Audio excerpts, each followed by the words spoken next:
Where are my manners? I ought to introduce myself, huh? My name is Gabriel. Yeah, that Gabriel. Yeah, you're right. Yeah, the angel Gabriel. Yeah.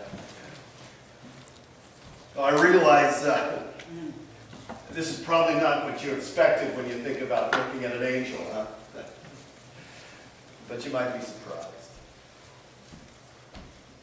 Sometimes the work of angels would surprise you. Sometimes it surprises me. You know, I remember, well, it was probably my biggest assignment ever, okay?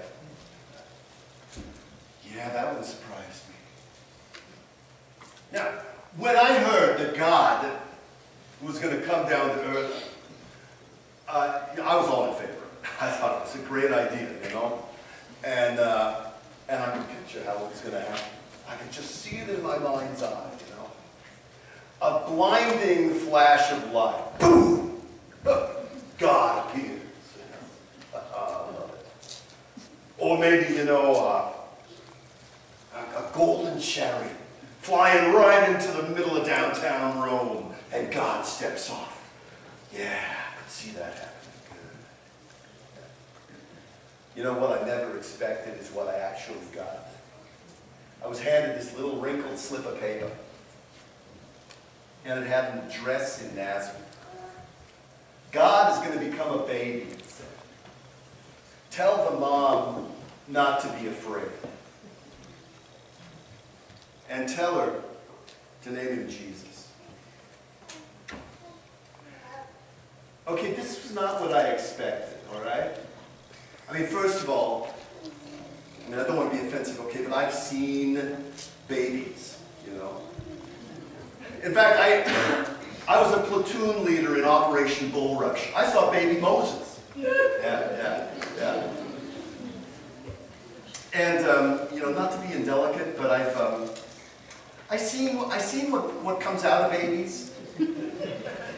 I've smelled babies, okay, and I'm thinking, God, the creator of the universe, is going to become that. But, you know, it's God's plan, not mine. I'm not an angel because I approve plans. I do as I'm instructed to do, you know. So I go down to give this message to the mother, and I'm thinking to myself, well, she must be some incredible woman. She must be some remarkable woman for God to choose her to be his mother, you know. I mean, I'm thinking a queen, at the very minimum a princess, you know. So I go see this woman, and well, she's a common peasant girl, right? I mean, in her teens, barely out of her acne. And I'm looking at her and I'm thinking, okay, so the fountain of all knowledge, the source of all power, and she's going to hold him on her shoulder and pat his back until he burps. You know, it's just not what you would picture for the Creator God. Huh? She's this ordinary girl. I mean, even her name was ordinary. I was thinking, you know, Esther, like one of the great queens. What was her name? Mary. Yeah. And she's all caught up in this crush that she's got on a guy named Joe. Speaking of whom, I went and checked him out as well, all right? I mean, he might as well be a cobbler in Spain or a weaver in Greece. He's a carpenter, for heaven's sake. And I go and look at him, and he's standing there in his wood shop, and he's got sawdust in his beard, and he's scratching his head, trying to figure out how to put two pieces of wood together. And I'm thinking, the source of all wisdom is going to call this guy Daddy? You mean a common laborer like this is in charge of feeding God? And it raises a few questions. Such as, for example, what happens if he gets laid off?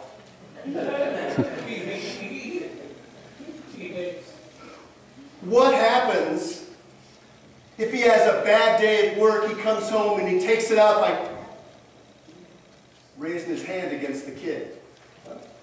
What happens then? What happens if after a couple of years he decides to run off with some cute chick he met down at the lumber yard? Where are we going to be then? Do you ever ask yourself these kinds of questions? I mean, think about this. God became a human being, baby, with everything that entails. A certain amount of risk involved, huh? Give me the old days, you know? Calling fire down from heaven. Flaming swords. Destroying cities. I mean, that's my kind of actions. Instead, I get this one that raises so many questions. Does the birth of Jesus ever raise any questions for you? No, I don't think so. It doesn't for most people. We just kind of blow through it, you know? A couple of days ago, I saw the manger. Well, correction. I barely saw the manger. I almost missed it. See, I was out in an area where people are doing shopping, okay? And somebody put up this lovely little manger scene. And people are rushing by because they're so busy. They got so many things to do, packages to buy, gifts to wrap, parties to attend. What is this demon of December that keeps us from even experiencing the wonder of Christmas? It's like the Christmas crush keeps us from seeing the Christmas crash. I would have missed it. I would have walked right past like everybody else if it wasn't for the Father and the Son. Not them. I mean literally. You know, a young dad in his late 20s, early 30s, and his little boy. The boy looked to be about, I don't know, 4 years old. All right? And here's the two of them in the midst of where all these people are rushing back and forth. And someone has set up a manger display. And this little boy, I mean, they're both wearing jeans and sweatshirts, you know. The dad was wearing a baseball cap. Cubs, you know.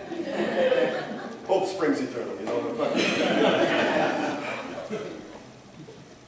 There they are. The little boy is staring at the manger, and I watch. And the dad, he's pointing Mary and Joseph, and he's pointing at the baby Jesus. And it struck me. He's telling his son the story. Maybe the kid is hearing it for the first time, okay?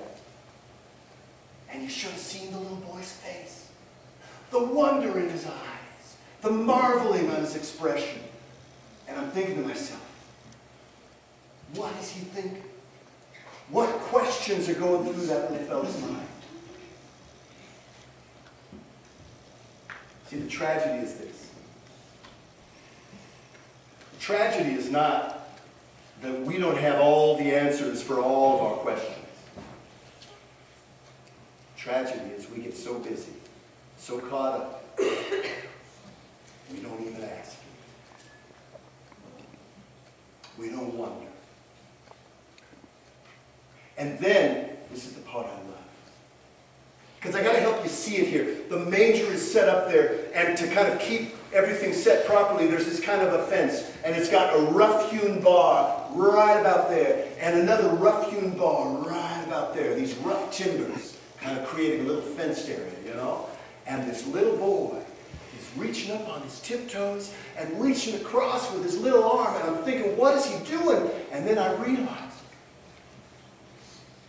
he wants to touch the manger.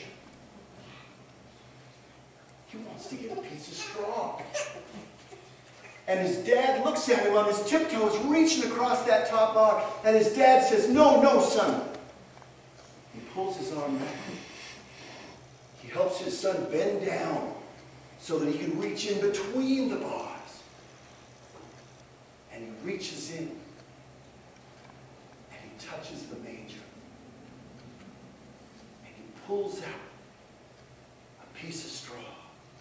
And that little boy is just looking at that beautiful piece of straw like he's just put his fingers on the magic. And I looked at him kneeling there, you know,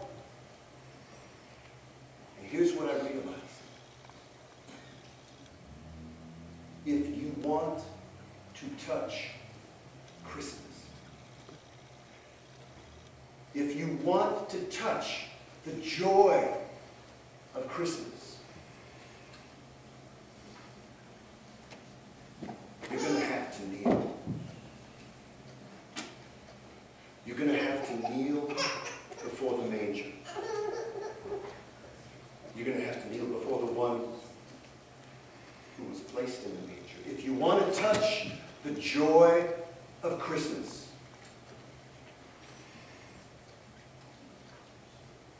you're going to have to kneel before Jesus.